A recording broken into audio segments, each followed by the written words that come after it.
things now, and like this is what we're able to do. We're able to trade with different people now. We're able to get different items from different places we couldn't get before.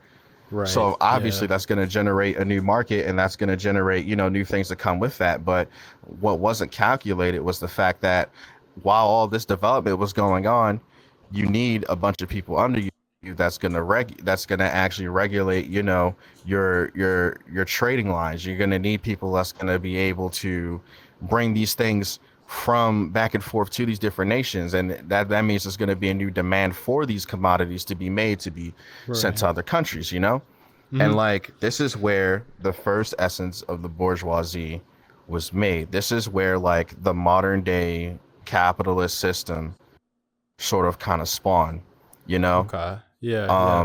Because people have this misconception of like, oh, capitalism, we just woke up one day and then, we just started doing this. It's like, no, capitalism is this mode of production that sort of happened because Hmm. of simple like technological advances and the need for those technological advances and the deliverance of those to kind of generate that wealth for these group of people, that where now because of this wealth that they're able to accumulate, they're able to give the people under them sort of like more opportunities to be able to participate in these things, whereas like the monarchies wasn't able to provide those same opportunities for like the proletariat at the time. Right. Yeah. Now given that, and this is why Marx concluded that even the bourgeoisie is indeed it was a revolutionary class, but here's where they kick the proletariats in the ass and backside, is that when it came to these new markets and these new monopolies that are able to be spawned into the world, what came with that was this new sort of wave of like, okay, we're making money, and we have these new things here now. But what I can do now is, because I'm in control and a few other people in this nation, and this is generally across the board with like all the nations that have monarchies, we're able to control the market and exactly what people can and are able to put out, because of the fact that we own now more money and more production than even the monarchies. So Even okay. the So monarchies need to rely on let's us. let's bring this into a more modern let's take. So now we've kind of Okay. like explained some of this. Um, Yeah. Yeah. where Explain you Marxism. have where you have a lot of the right looking at the left in America, kind of throwing that whole Marxist, communist. They're these types of people. Mm-hmm. You hear talking points from the right that are kind of reminiscent of things that you're saying here, such as like, Mm-hmm. oh, they think that some of these fucking governmental leaders are trying to destroy the middle class in America. They're Right. trying to create a divide in order to polarize it. And once you've got it so far polarized, and once there's no middle class, there's no longer power to the people. And then that's how they're trying to enact this whole communist agenda. Like Yeah. from your standpoint as a communist, do you genuinely Mm-hmm. believe that the modern left in America is actually pushing for communist ideology, governmental policy, or economic policy through our legislation? Or you know what, or you think they're just pulling that out of their ass because they're scared and they're a little uneducated? It seems like to me is that a lot of the declarations that a lot of the modern like liberal left as being communists actually sort of spawns from like the McCarthyist era of persecution of different politicians that were in the government. As if we Okay. all remember McCarthy, he was just kind of through the word. He just threw the word because this is in a time where McCarthyism, we had the courts of, un-American activities. That was a real court. That was a real court that people were testified. And even without any kind of like critical, concrete evidence, was declared with a jury that like, you're doing un-American activities, which is i.e., communist activities. Whereas necessarily people aren't necessarily doing communist activities. You could just be protesting because your union's being busted, and here you are being told that, oh, you're being a communist now because you know your capitalist that basically indirectly owns you, because capitalism is like, this economic system of like reliance. Okay, you have to be Yeah. reliant on these people. That's how it works. If there's any sort of sense of like independency, like financially, or if there's any sort of like inclination of like not putting in any kind of like labor, you're going to lose everything. That's just how it is. Yeah. You have to Yeah. No. work, you Yeah. have to find a job, you have to work for someone. Okay, you have to work for any one of these people that is able to provide you this little bit of substance, even if it's like bare minimum bones to keep you pushing by, to keep you coming in and working every single day. And this Yeah. is the part that like I look at these people that are saying things like, oh, they're trying to push for a communist agenda. It's like, okay, you're saying that these people are trying to push for a communist agenda, and yet in their cities, they have the highest homeless population. Okay. If there's one thing about socialism, is that in socialism, homelessness does not exist, simply for the fact that there is no for-profit motive. Landlords don't exist. Okay, because these Mm-hmm. people, socialists and communists, they go after landlords. Okay, they go after corporation owners. They're not coming for any kind of regular person. You don't have anything to take, you So know here's and like actually this is a something interesting that I actually want to throw into this. Do you think that yeah. with some of the right's talking points, do you think that the right is actually pushing for a little bit more of a communist policy and agenda and ideology more than the left is? In certain aspects, I see it kind of as like cognitive dissonance in a way. I see a lot of right-wing people complain about different things that are like pretty much bare bones in my face. And this is, I even get this at work. They're like, oh, we need our companies back in American hands. Oh, we need to, be able to build up our infrastructure again, and we need to be able to produce more American goods. We're tired of importing everything. And then it's just like, hold on, because if I rewind it back, Well, hold on real quick that is before so my point doesn't get what. misunderstood. Hmm. Okay. I'm more Okay. talking about the corporate breakdowns that we're seeing Right. coming from the right. They're saying like, oh, like we need to break apart Disney, we need to break apart all these big mega corporations, that parent company, over a bunch of shit that is like Yeah. big name products in American, like everyday America.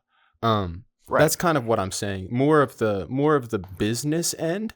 Do you see what I You're talking mean? about like Like command economy. You're talking about more of like command economy, sort of like, abolition of no, certain things, or pushing of like, more along the lines of how you're saying that essentially, like, again, you're saying that the communists go after the corporations, they go after the guys in power that are like kind of yeah, working on infrastructure. Is that yeah. not what we're seeing coming from the right? A push back to Um, that idea. I could be misunderstanding myself. I notice parallels between the two, and I find it interesting and ironic that they tend to persecute the other side when they're really pushing yep. more messaging that I hear, such as like, oh, the pay gap between people who are up top in the companies and people who are down at the bottom of the companies. We need to return the Mm-hmm. power to the working person. This, that, and the other thing. That Mm-hmm. that is honestly relatively, in my eyes, communist in nature. However, you know Yeah. what I mean? Like I could see where you have the economic difference, right? Like what you're saying here, how Mm-hmm. our government is run and how like our economy is structured. Of course, they're very different. However, some of the messaging that you're hearing is really similar. And that is something I find very intriguing. Because again, they are Yeah. persecuting this whole other side, trying to say that this is what they're trying to do. Which, granted, who knows? That might be their end goal. Nobody knows really. You know what I mean? But at the end of the day, Mm-hmm. like if if that's what you're trying to persecute these people for, you probably should do some more research into what communism is before you start like yelling at these people while Throwing the word. literally fucking Yep. speaking the talking points. You know what I Yep. mean?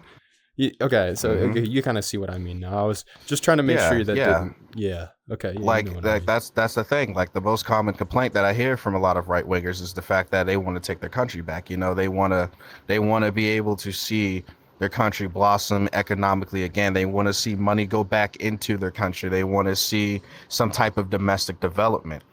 Okay.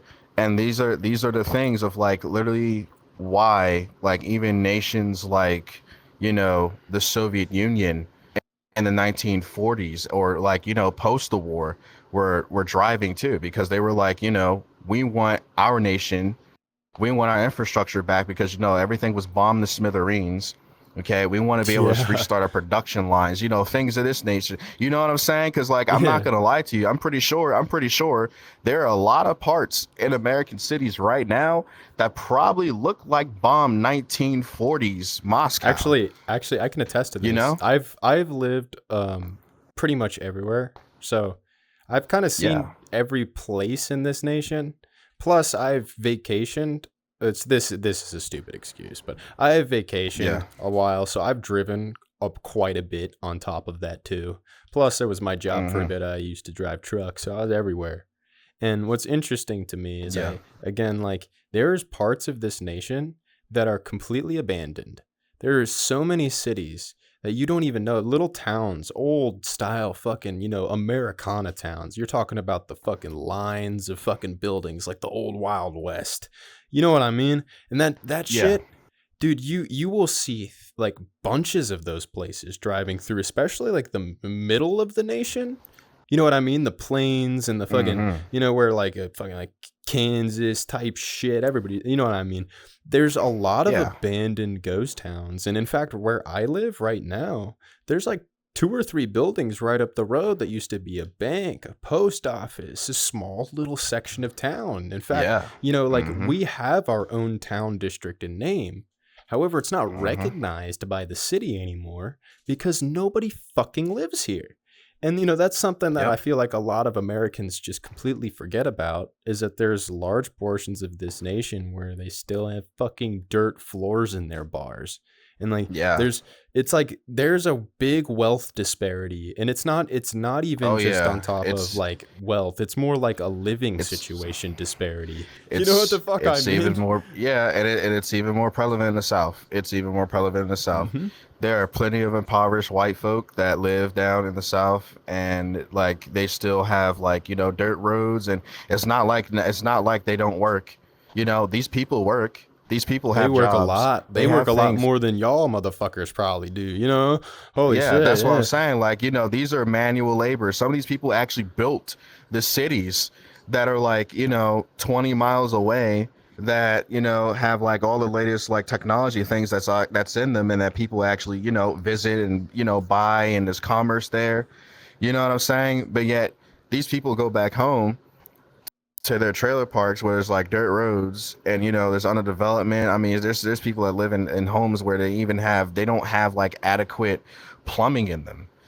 You know what I'm Yeah. saying? Just because of that big wage gap. And it's not even just necessarily a wage gap, but it's the fact that not everyone is able to take advantage of that that capital system. And it's not necessarily because of, oh, you're not working hard enough, or oh, Sometimes it's just you're not trying hard infrastructure. enough. Sometimes it's a That's what lack I'm of saying. That's what I'm population. Like, saying. I Yeah. had I had a guy on here a couple days ago, and he said something to me that really stuck into my brain. He was like, "We could easily get wishy-washy on who's more important than who," and that Yeah. stuck in my fucking brain, because it's like I was talking about like empathy in terms of the modern politics, especially not of like the other Right. side. Fuck that shit. Of the individual.